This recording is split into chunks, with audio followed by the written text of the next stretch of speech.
So I was reflecting because I do a lot of counseling, and I've noticed that all human beings go through situations, right?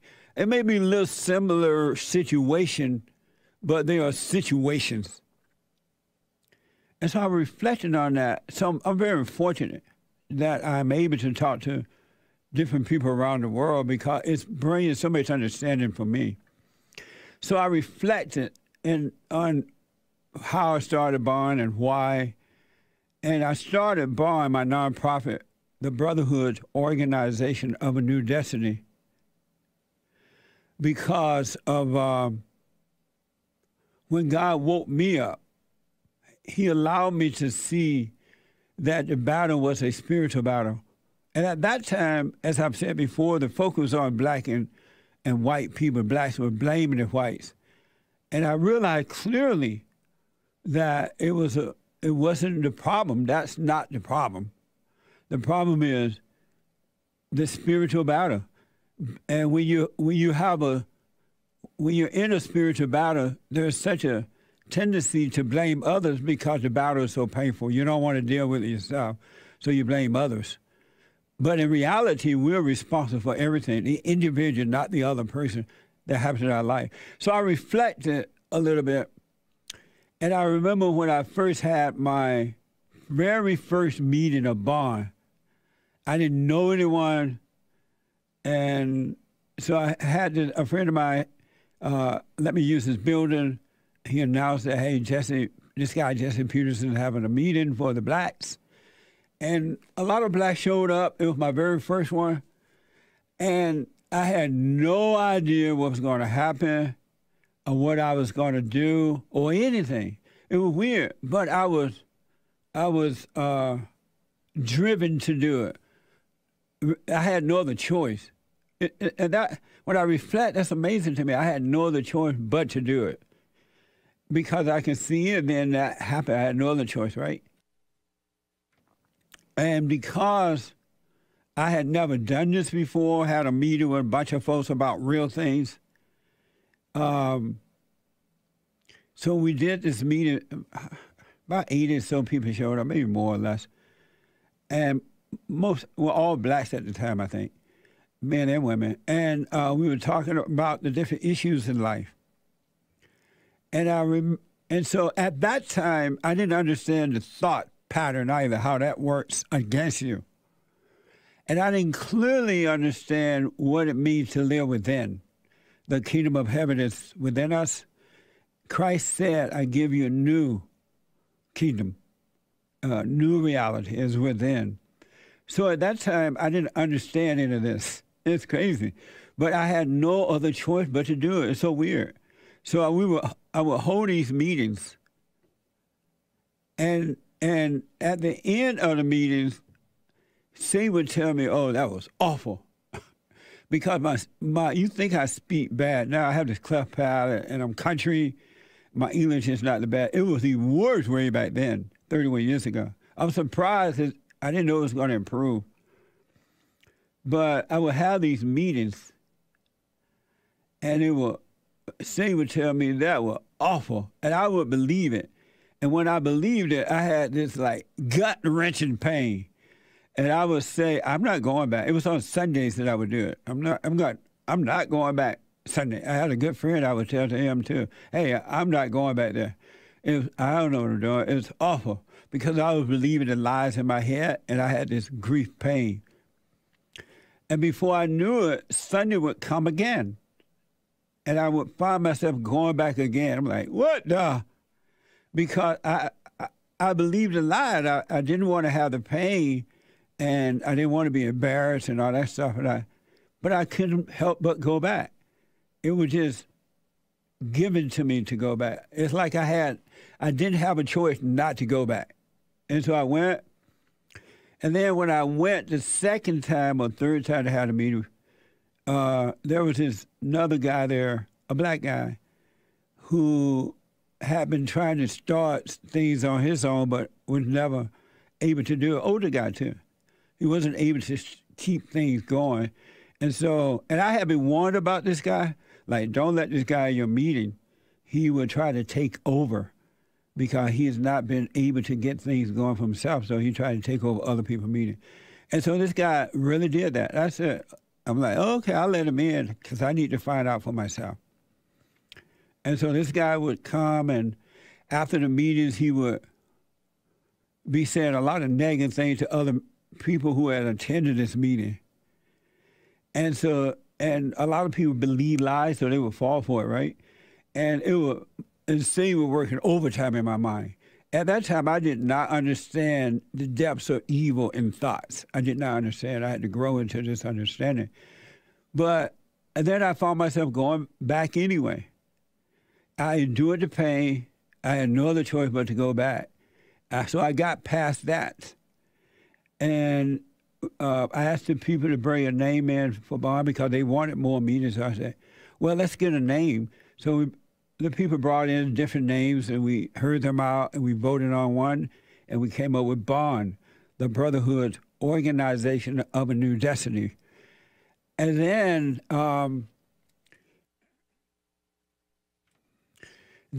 I, being dumb to real reality of life, I thought that people would see me as they saw themselves, just as seeking the kingdom, sharing information, being a witness, and we're all like the same.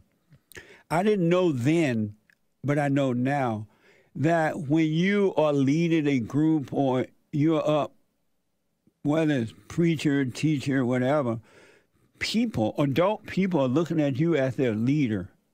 And they have an expectation of you that they don't even have of themselves. I didn't know that. I'm a country boy, right? So I didn't know that I was being held as a leader, a preacher who was a leader. In my mind, we were all the same. And I still feel that way, but I know most people don't. Hopefully people are starting to see that we are no different. And so I would be friends with people thinking, oh, we're all just having fun. And then when people would turn on me, they get mad. And when they get mad, for whatever reason, they would turn. And at first, I couldn't understand that. I'm like, we're all the same. Why are you mad at me? Why are you turning on me? And I had to endure that. Life has been a life lesson for me like nothing else. And 90% of the time, or maybe the more, I had to do it quietly and with myself and allow myself to just not even realizing what I was doing, but allow myself to go through those times. And it wasn't me, now that I reflect, it wasn't me, but it's the Father in me. And he was causing me to do what I had to do and enduring the pain within. And because I was believing the thoughts. And I had not understood at that time how to live within. Because in all honesty, there are two ways of living. You can live without, and when life seems to be easy and fun and everybody likes you, that seems to be fine, right? Or you can live within, and when difficult things come, you can go within and endure it. And then you get better. You draw closer to the Father. You become patient. You're more patient. And you are growing from within. So I learned that by force and not by choice, right? Because, and when I say not by choice, I didn't know that's the way to live. I thought when things went bad, what seemed to be bad, that wasn't good. God wasn't with you, with me, and all that. But that's not true. When things go bad, is your most, it's the greatest time. You don't grow when things are quote unquote good. You seem to be, everything seems to be working, no conflict. You're not growing there. You're growing when things seem to go bad if you live from within. And you're doing the silent prayer so that instead of overreacting from the outside, you go in and endure it and doubt every thought because the thoughts get busy when it seems that things have gone bad. And in the scripture it says, count it all joy when you're feeling the pain, tribulations, working patience in your life. Well, that comes by not complaining and not blaming the other person or people about what really they're forcing you to endure, because they're really doing you a favor, but in their mind, they think they're hurting you.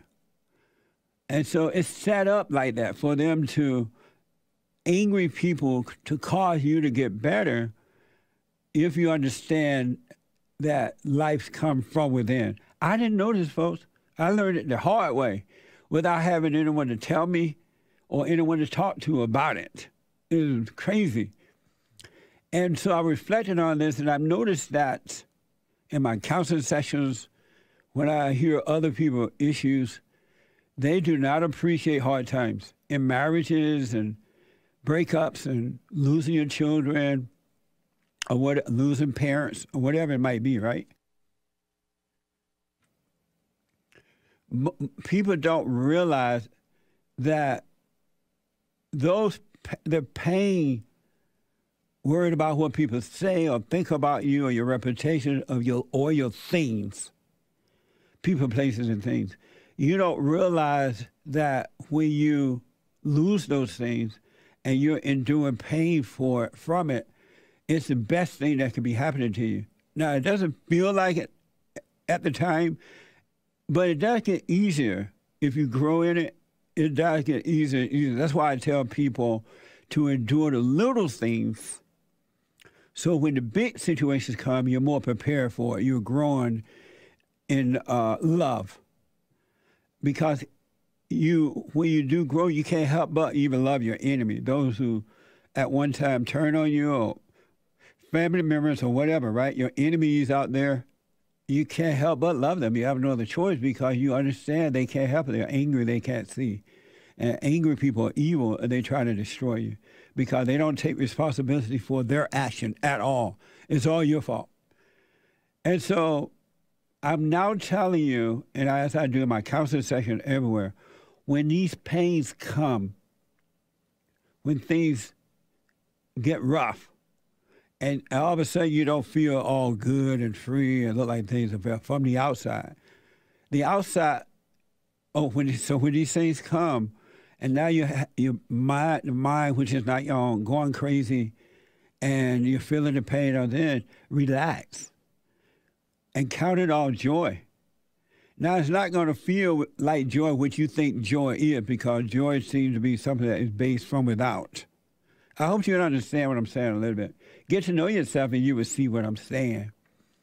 But I now understand somewhat how Christ went through his stuff, and I'm talking about the Great White Hope and other people who, Gandhi and all those guys who went through a lot, right? They somehow or another understood that they had to endure from within, because it does bring patience, it brings love, it brings understanding. You are growing from within. There is a reality in us. Kingdom of heaven is above, but it's within us as well. And everything we need is there. Christ, God is there, Christ and the Holy Spirit. And they are working on your behalf to defeat the darkness of the mind. So your enemy is the darkness of the mind, and the enemy is without. It doesn't seem like it at the time, because you have to endure and wait. You have to endure. I wish that all the churches were teaching this or reminding you of this, or the parents. It would be even better as if you were growing up and your parents were examples of this and telling you about it, because then you will stop overreacting from without. I said this to a group of young people recently, and I said to them that all thoughts are all lies all the time, not to believe them, and to stay out of your head, and to look around you and be aware, right? And they had never heard that before. And when they did, they were amazed by it, because all of a sudden they didn't feel any sadness or internal conflict, right? And they're like, wow, I never heard of this. And so I'm telling you that you must, in friendship, workshops, marriages, dating, living in, whatever you're going through, when these things come upon you, and another reason, when they come upon you, the outside world is doing you a favor. They think they're hurting you. Their intent is to hurt you. But if you endure and just observe and watch those thoughts and don't believe them, stop overreacting from without, but go within and relax and doubt the thoughts, it's going to blow your mind, folks. It really is. You will grow as sons and daughters of God. Otherwise, you can't grow. You can't grow as a son and daughter, and his ways are much better. They seem harder because you're overcoming a fallen state. But it's much better. And then you really understand the people. You understand what the words say when it talk about those type of things. When it says that I would give you a heart of love, I would take away the heart of stone. When it says that trust no person that has anger. It says no man, which means men and women. Trust no man who has anger. Really, I don't care who it is. It's so true, but the teachers of the Bible have no understanding. And I have to say, I don't know what tomorrow is going to bring or anything, but after this moment, I've learned so much. And so much has been revealed, and I have no other choice, really. And so I don't feel special. I'm just Jesse. And I'm just a witness to these things as I'm learning them. Really, I'm just a witness to them. But I still have to pray, watch. The thoughts are crazy. I let them go. I have to exercise. I have to do the same thing that most people would do if they did it. So, and I'm saying this to say that we're all the same. No one is better than you or less than you. You have a leader within, a teacher within, and that's where you should be going. There's nothing wrong with fellowshipping, but not to fellowship to put someone else above you, because when that person don't act and say and do what you think they should do because you got them up there, then you get mad at them and blame them for your failure.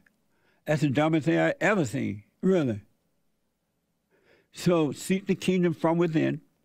Do the silent prayer. Stay with it, because in those times you will see it's amazing. It's drawing you in closer and closer to the Father. It's a spiritual battle between right and wrong, good versus evil. It has nothing to do with color. You got to allow yourself to go through things.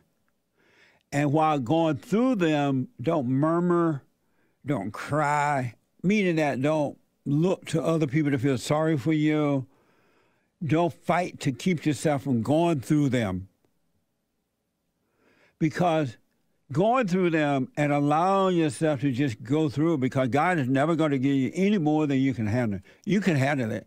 It just doesn't feel like it at the time because we're so addicted to feeling good and thinking feeling good is the right thing. You're not growing when you're feeling good.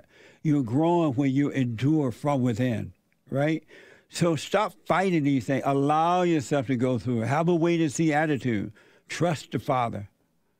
And through those things, doubt every thought, because the thoughts are trying to feed you fear and doubt and worry and all kind of crap, and you'll find yourself overreacting to that. So allow yourself to go through it. You'll see that the Father's with you. Because a lot of people fight not to go through things, and they stay weak. You're only being made strong when you're enduring. You're not being made strong when you're not enduring. It's like if you want to get strong in weight, you got to lift stronger weight. You grow to it, though. You don't just run in the gym and pick up 180 pounds, right?